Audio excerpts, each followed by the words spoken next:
Joe Distilli. I'm the executive chef here at Chartwells at Tennessee Tech. To my left here is my assistant. I'm David Teague. I'm the executive sous chef over the kitchen. Today we're going to be doing two demonstrations for you. The first one's going to be a traditional apple strudel. I have three wonderful assistants today that are going to be learning and helping me produce these. We have a few basic ingredients that go along with your strudel. One is your store-bought puff pastry dough. Puff pastry is a very long, time-consuming process, so it's easier to use a pre-made puff dough. What I've done is taken the sheets of puff dough, taken a cutter and cut out small discs, as you can see here. Next is some sugar, caramelized apples, traditional bench flour or all-purpose flour, and some melted butter. Our first step, what we're going to do today, guys, is each of us grab a puff pastry dough disc. We're going to sprinkle a little bit of bench flour on here, which will help prevent the puff dough from sticking to the surface. And we're going to stretch this out to about 4 inches in diameter.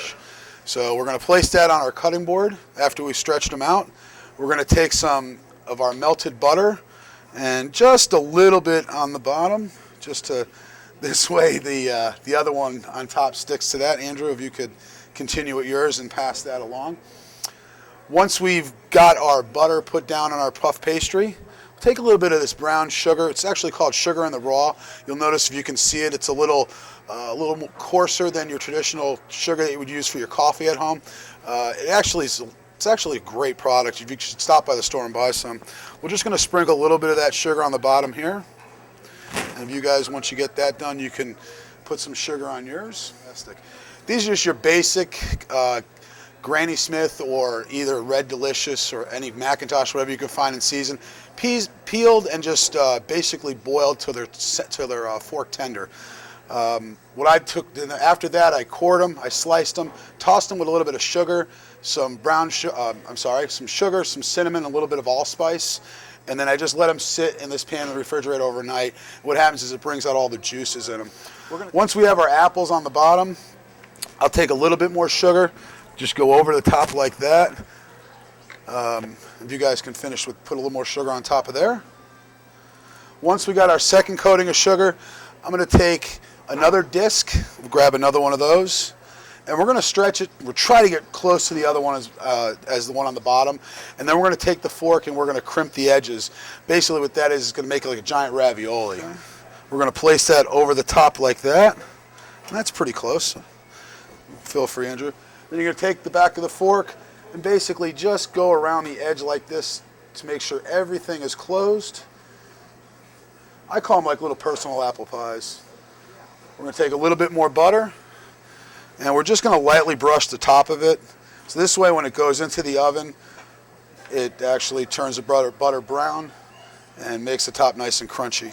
These are going to go into about a 350-degree oven. With puff dough, you want to start out a little high and then actually lower it down.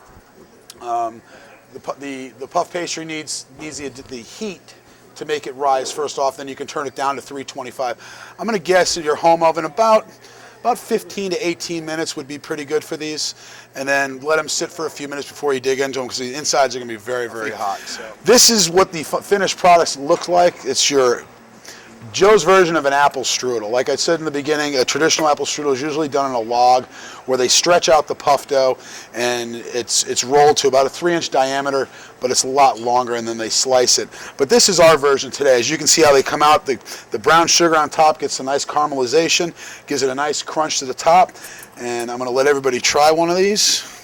Dig in, guys. The middle's going to be a little hot, so please be careful. Let's see what we got here. As you can, I don't know if you can hear it, but it's a great crunch on top. The puff pastry dough is nice and light and flaky, and it's perfect. Right? You guys did a wonderful job. I want to thank you guys for coming down. Feel free to stop down and see us at any time here at Chartwells at TTU. See you soon.